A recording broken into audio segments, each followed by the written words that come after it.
पुण्यामध्ये आपण बघितलं असेल टॉमटॉमच्या डेटाप्रमाणे जगातील 4थ्या क्रमांकाचं स्लो शहर असं त्यांनी त्या रिझल्टमध्ये दिलं होतं। कॉमस्कोर नुसार आता isakal.com आहे देशातील नंबर 1 ची मराठी न्यूज वेबसाईट। प्रत्येक अपडेटसाठी isakal.com ला नक्की भेट द्या। Low cost traffic management technique म्हणजे इंडियन रोड काँग्रेसचे 2 मुख्य गाईडलाईन्स आहेत। त्यामध्ये low cost traffic management technique आणि improving capacity of urban roads या 2 प्रमाणे वाहतूक शाखा न पुणे पोलीस आयुक्त माननीय अमितेश कुमार सर आणि joint CP Ranjan Kumar Sharma sir यांच्या मार्गदर्शनाखाली गेल्या साधारण 4 महिन्यामध्ये पुण्याचा जो कमी वाहतुकीचा स्पीड होता तो वाढवण्यासाठी पुण्याच्या उपलब्ध रस्त्यांची कॅरिंग कॅपॅसिटी वाढवून पुण्याचा वेग साधारण 10.5% वाढवण्यामध्ये यश मिळालं। याच्याबरोबर पुण्याच्या साधारण वाहतूक कोंडीचं प्रमाण जे आहे ते साधारण 50% आसपास कमी करण्यामध्ये यश आलेलं आहे।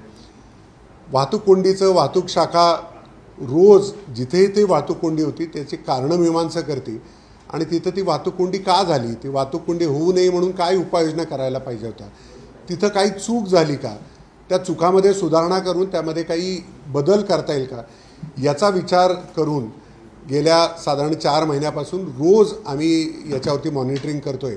आणि या मॉनिटरिंगमुळं आणि रस्त्यांची कॅरिंग कॅपॅसिटी म्हणजे एक राजाराम पूल या ठिकाणी फक्त एक फ्लायओव्हर ब्रिज झालेला आहे, कुठेही नवीन रस्ते झालेले नाहीत, कुठेही फ्लायओव्हर झालेले नाहीत मेजर। पुढच्या काही कालावधीमध्ये हे होणं अपेक्षित आहे। तरीसुद्धा पुणेकरांना एक रिलीफ मिळवण्यासाठी या टेक्निकचा वापर करून पुण्यामध्ये आपण 10% आसपास वाहतुकीचा स्पीड वाढवलेला आहे।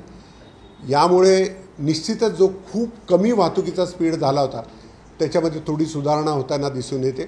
पुढच्या कालावधीमध्ये महानगरपालिकेसह वाहतूक पोलीस मोठ्या प्रमाणावरती काम करणार आहे आणि आम्ही ही वाहतूक कोंडी अजून कमी करता येईल का याचा प्रयत्न करतोय।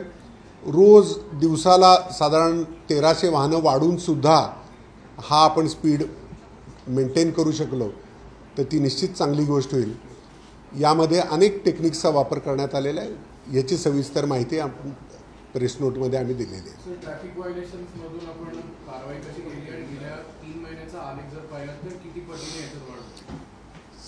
पोलीस आयुक्त साहेबांच्या मार्गदर्शनाप्रमाणे पुण्यात वाहतूक नियमभंगाचं मोठ्या प्रमाण होतं। याच्यामध्ये सर्वसाधारणपणे वाहतूक नियमभंगामध्ये पहिल्या 3 महिने 2024 आणि 25 जर कंपेअर केलं तर साधारण आपण दुप्पटपेक्षा जास्ती वाहतूक नियमभंगावरती कारवाई करतो। पहिले चलान जनरेट केले जायचे, आता चलान वसूलसुद्धा आपण दुप्पटपेक्षा जास्ती पद्धतीने करतो आहे। आणि आयुक्तांनी दिलेल्या 5 महत्त्वाच्या ड्राईव्स ज्याच्यामध्ये ड्रंकन ड्राईव्ह, उलट्या दिशेने गाडी चालवणं, रॉंग साईड ड्रायव्हिंग ज्याला म्हणतो आपण, ट्रिपल सीट, रॅश ड्रायव्हिंग आणि सिग्नल जम्पिंग याच्यामध्ये आपण 5 पट वाढ केलेली आहे। म्हणजे मागच्या वर्षीच्या 3 महिन्यामध्ये आणि यावर्षीच्या 3 महिन्यामध्ये 5 पट वाढ केलेली। ही वाढ अशीच पुढे चालू राहील। नागरिकांना आव्हान आहे की त्यांनी वाहतुकीचे सर्व नियम पाळावे आणि या नियम भंगामुळे जर वाहतूक कोंडी किंवा इतर अपघातासारख्या समस्या होतात तशा होऊ देऊ नये याच्यासाठी वाहतूक शाखेकडून आम्ही आवाहन करतो। सिग्नल कंट्रोल सिस्टीमच्या बद्दल काय आहे इम्प्लिमेंटेशन आणि कुठल्या चौकात ते आपण इम्प्लिमेंट? पुण्यामध्ये साधारण 124 ATMS सिग्नल आहेत। या 124 ATMS सिग्नलपैकी 97 सिग्नल्सवरती आपण आता सिंक्रोनाइज केलेलं आहे। काही ठिकाणी 7 सिग्नलसुद्धा आपण एकाच्या मागे एक असे सिंक्रोनाइज केले आणि याचा आउटपुट साधारण 60 ते 65% आसपास येतो। म्हणजे जो ट्रूप निघतो पहिल्या सिग्नलपासून तो साधारण 60% आसपास हा शेवटच्या 7व्या सिग्नलपर्यंतसुद्धा गेलेल्या उदाहरणं आहेत। याबरोबरच स्टँड अलोन सिग्नल जे पुण्यामध्ये साधारण 175 आहेत त्याच्यामध्ये प्रायोगिक तत्वावरती RTO आणि जुना बाजार या 2 चौकाचं स्टँड अलोन असतानासुद्धा आपण सिंक्रोनाइज यशस्वीरित्या केलेलं आहे। त्या ठिकाणची वाहतूक कोंडी साधारण 30% कमी होण्यामध्ये मदत झालेली आहे। सर, एक प्रश्न असा की सामान्य नागरिकांवर दंडात्मक कारवाई करताना 2 दिवसापूर्वी आपण एका टोईंग व्हॅनला देखील 500 रुपयाचा दंड लावला होता, रॉंग साईडला जात होता। ही कारवाई सगळ्यांच्या वरती होईल। म्हणजे तिथं आमची वाहनं असतील, पोलिसांची असतील, नागरिकांची असतील, आमच्या समोर सर्वजण सारखेच आहेत। प्रत्येकावरती कारवाई होईल. ते कारवाईतून कुणालाही अपवाद मिळणार नाही. सर साधारण वर्षभर गेल्या वर्षी आतापर्यंत एकूण दंडात्मक कारवाई किती झाली, दंड किती वसूल झाले आणि आतापर्यंत किती थकीत दंड? हे थकीत दंडाची रक्कम भरपूर आहे, म्हणजे जवळजवळ 400 कोटीच्या आसपास आहे.